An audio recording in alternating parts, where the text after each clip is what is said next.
ሙዚቃ እንዴት በሽታን ሊያክም ይችላል? ሙዚቃ በሳይንሳዊ ጥናቶች በተረጋገጠ መልኩ ለተለያየ የአካልና የአእምሮ ጤና ችግሮች እንደ አንድ የሕክምና አማራጭ ወይም ሙዚክ ቴራፒ በስፋት ጥቅም ላይ ይውላል። ሙዚቃ በሽታን የሚያክምበት ዋና ዋና መንገዶች የሚከተሉት ናቸው።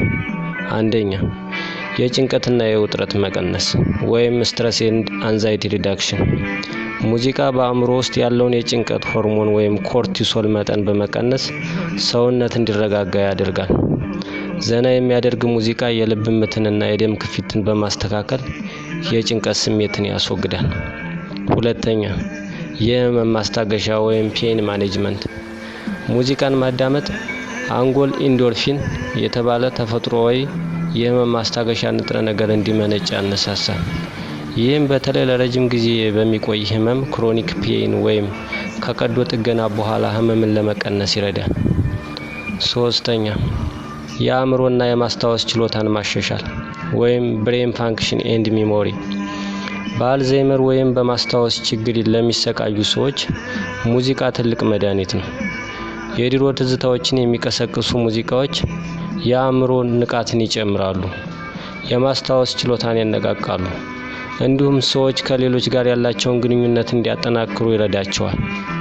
አራተኛ፣ ስሜትን መቆጣጠር ወይም ኢሞሽናል ሬጉሌሽን። ሙዚቃ ስሜትን የመቀየር አቅም አለው። ለምሳሌ ድብርት ወይም ዲፕሬሽን አነቃቂና አዎንታዊ ሙዚቃዎች የዶፓሚን መጠንን በመጨመር የደስታ ስሜትን ይፈጥራሉ። ምክንያቱም ዶፓሚን አንዱና ትልቁ የደስታ ምንጭ ነው። ሁለተኛ፣ ቁጣና ጭንቀት። የተረጋጋና ቀስ ያለ ምት ያለው ሙዚቃ ስሜትን ለማረጋጋት ይረዳል። አምስተኛ፣ የአካል እንቅስቃሴን ማገዝ ወይም ሞተር ፋንክሽን።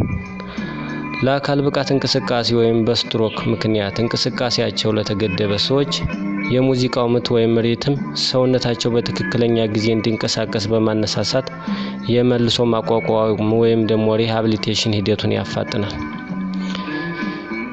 የሙዚቃ ሕክምና የሚሰጠው እንዴት ነው?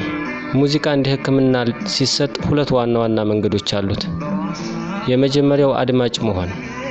በባለሙያ የታዘዘ ወይም የተዘጋጀ ሙዚቃን በማዳመጥ መረጋጋትና ሕክምና ስሜትን መፍጠር ያስፈልጋል። ሁለተኛ፣ በንቃት መሳተፍ።